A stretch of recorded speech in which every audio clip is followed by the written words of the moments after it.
Hello, I'm Scholastic Sam. Welcome back to my YouTube channel. Today, in the topic of force and rotation, we will be doing a practice problem.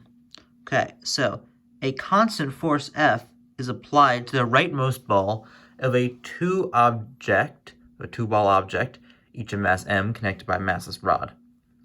The force is applied in such a way that it always acts perpendicular to the rod as the objects rotate in the horizontal plane from rest with no friction. Express your answer in terms of m, l, and f only. Now, originally, I see something right off the bat. This force vector right here is perpendicular with the radius connecting it to the pivot point. See, it's perpendicular to the rod, meaning that this theta right here is 90 degrees. And as we know, sine of 90 is 1, and anything multiplied by 1 is itself. Okay, let's get started. Rotational inertia of the system. This is not an extended system. This is just a system of point particles. So we can write that I equals the summation of m, the mass of the object, r, its distance from the pivot point, squared. Now, so we add the rotational inertias of each of the objects, and we get mass 1 is m. It's L over 2 away from the pivot point, squared, plus the other one with a mass of m, and it is L away from the pivot point, squared. Now, when we solve this, we get ml squared over 4, ml squared over 4, plus just ml squared. L squared. Now, when we add ml squared over 4 to ml squared, well, this is the same as 4 ml squared over 4 with a common denominator, and we get 5 ml squared over 4 is our rotational inertia. Okay, let's see, what is the torque that acts on the system? Well, we know that torque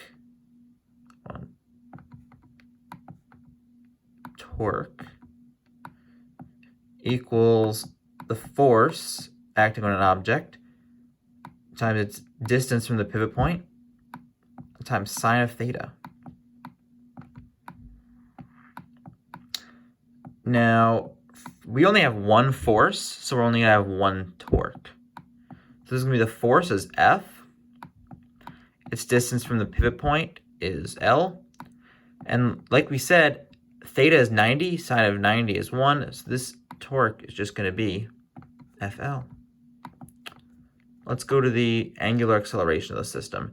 Now this is actually something I want to touch on with the different accelerations you'll see in rotation and torque, stuff like that.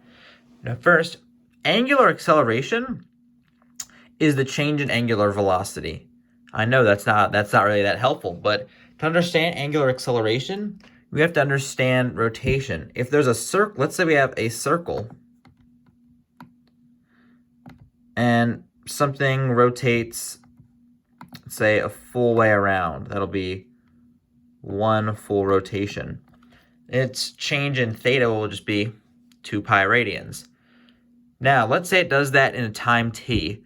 Well, its angular velocity is how much it rotates, or its change in theta over time. So, angular acceleration is going to be the change in that angular velocity over time. And we don't have to use any calculus. We can just say over time because we have a constant force right here. So it's going to be a constant angular acceleration. Now, if we look at over here to see about tangential and radial acceleration. Now, radial acceleration, also known as centripetal acceleration, is the acceleration of an object. It sort of refers to like the velocity, the direction, but not the magnitude. For example, in circular motion, which you all know very well, unless you weren't here when you weren't at school when your teacher went over circular motion the first time.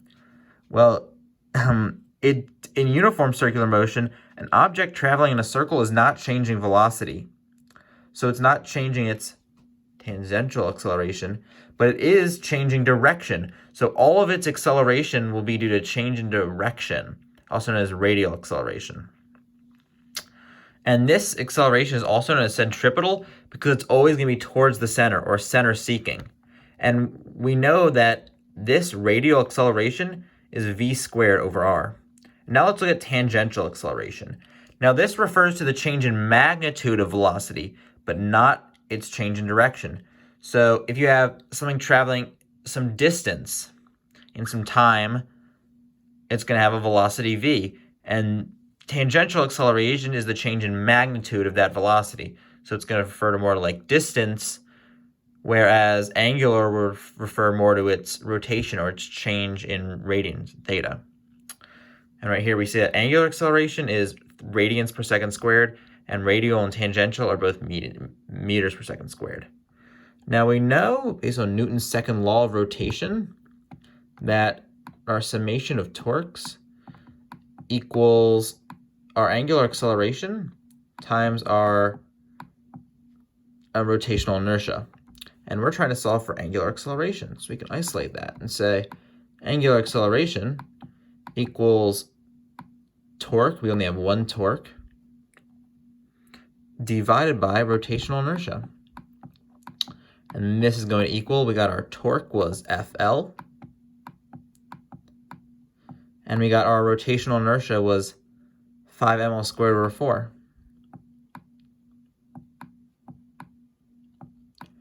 4. And we know this is the same as, if you divide by something, it's the same as multiplying it by its reciprocal.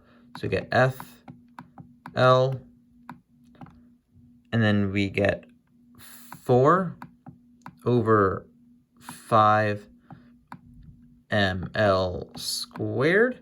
Multiply these two together, and we get 4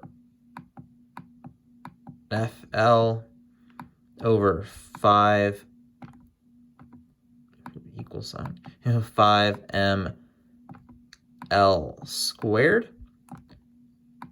And we notice we have an L squared at the bottom and an L on the top, so this L cancels out. This just goes to L, and we get equals 4F over 5 ml. And that is our angular acceleration. Now let's say this object rotates around in one complete circle makes one full rotation in a time t. Okay. What is the angular velocity of the rightmost ball? Well, we know that angular velocity is just for a constant constant acceleration, and it is because it's constant force, is just, well, hold on, angular velocity, we lowercase omega, equals angular acceleration times time. And angular acceleration is 4F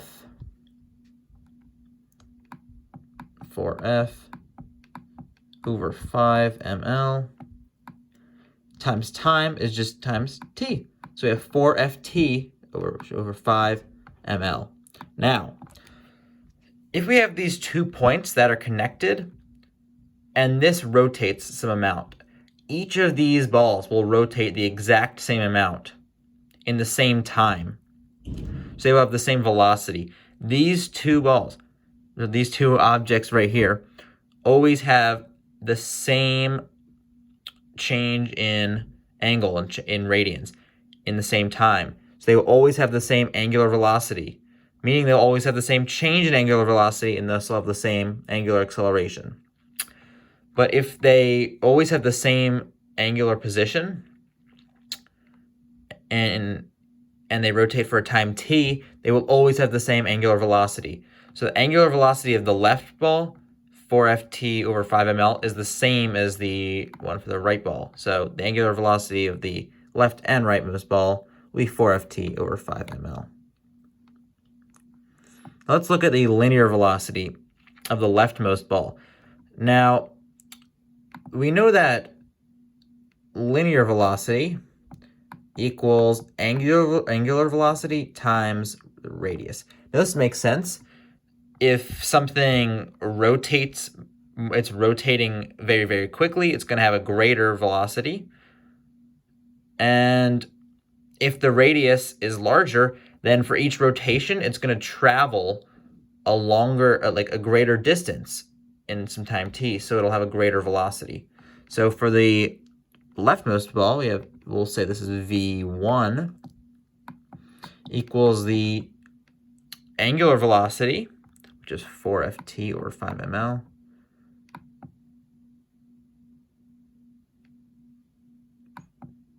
t over 5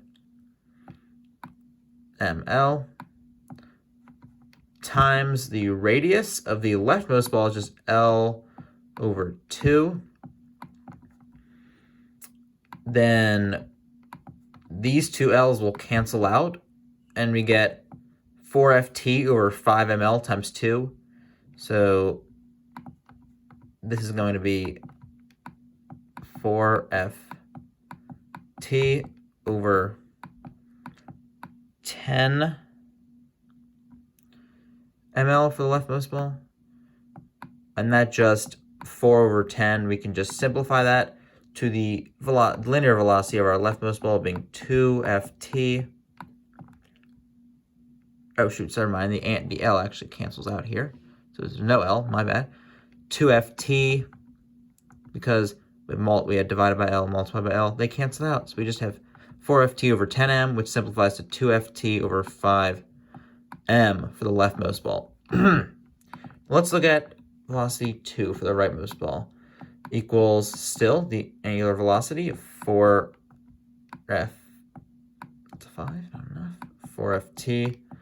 over 5ml times the radius, the distance of the pivot point, to the rightmost ball, which is just L. These L's cancel, multiplying and dividing both by L. So we get our linear velocity is the rightmost ball is 4ft over 5m.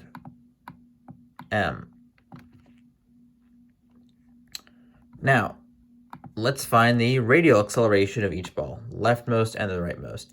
Now, like we said, radial acceleration, also known as centripetal because it's center seeking, is exactly what it sounds like. The chain, it has to do with, because this is going in a circle, so there's going to be some component of its acceleration that's exactly towards the center.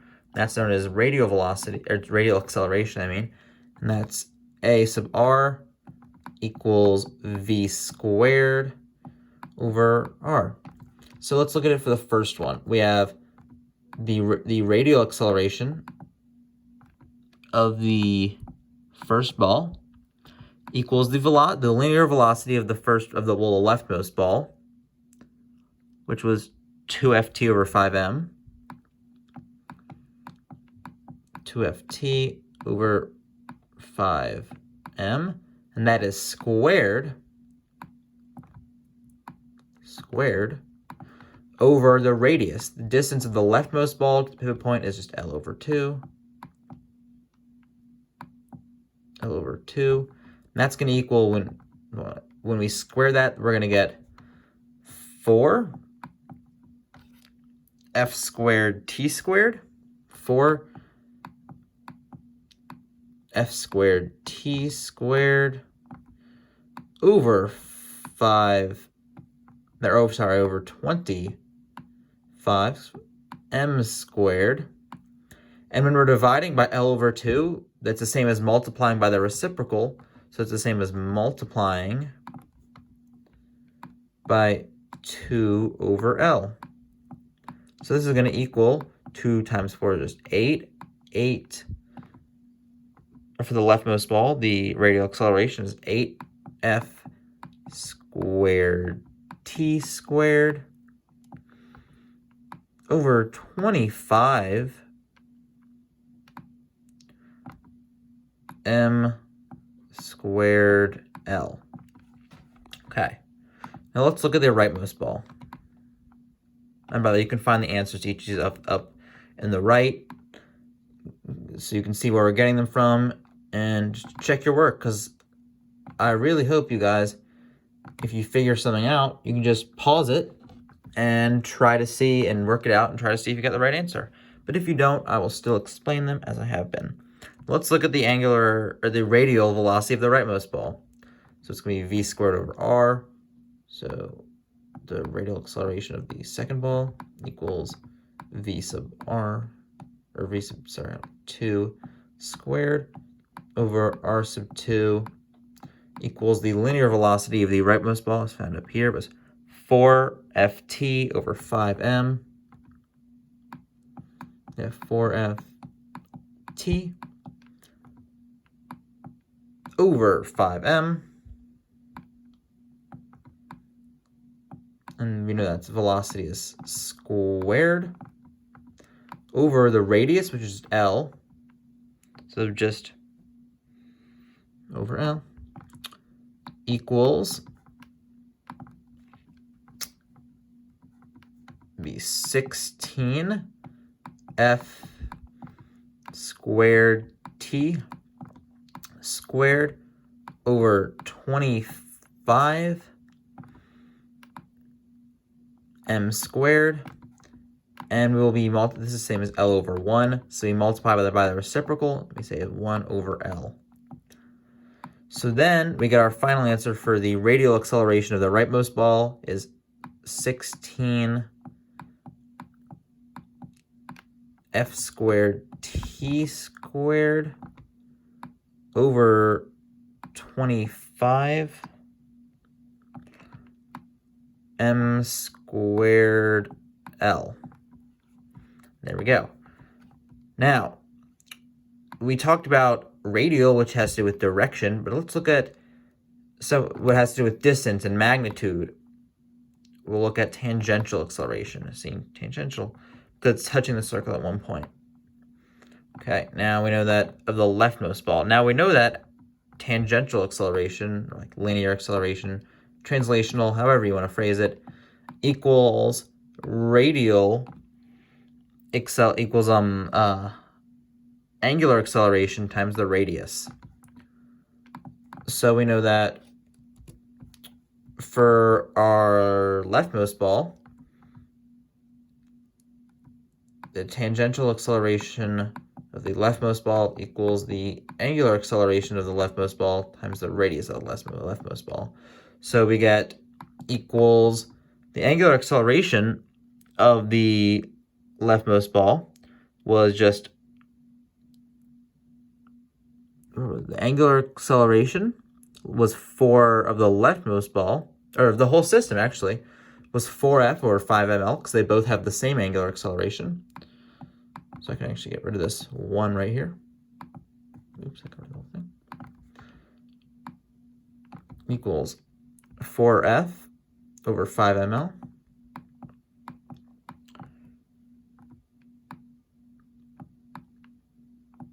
times the radius of the first ball right here, which is L over 2. The L's cancel out, and we get 4f over 10m, which equals the tangential acceleration of the leftmost ball to be 2f over 5m, or 2/5 f over m. Now, final problem.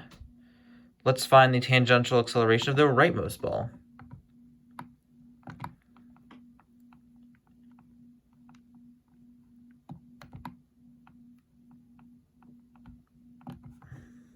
We have the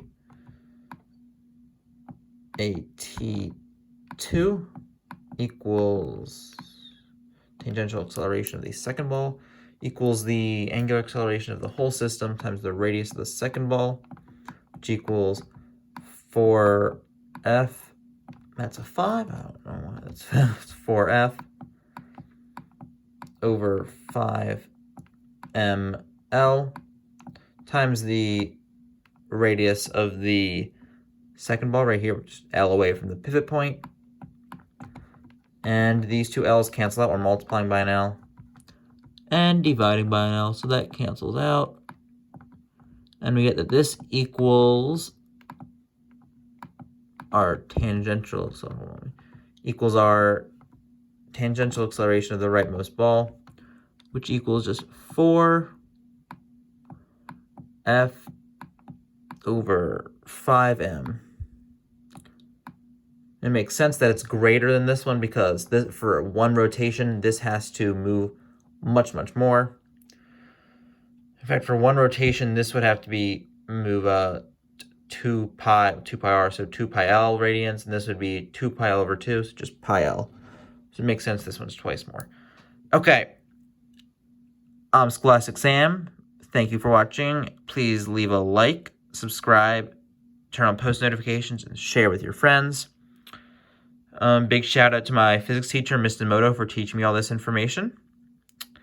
If you have any questions, comments, or concerns, please leave them down in the comment section below. Thank you, guys. See you next time we talk some more physics. Probably do another rotation and torque problem. And always remember, knowledge is power.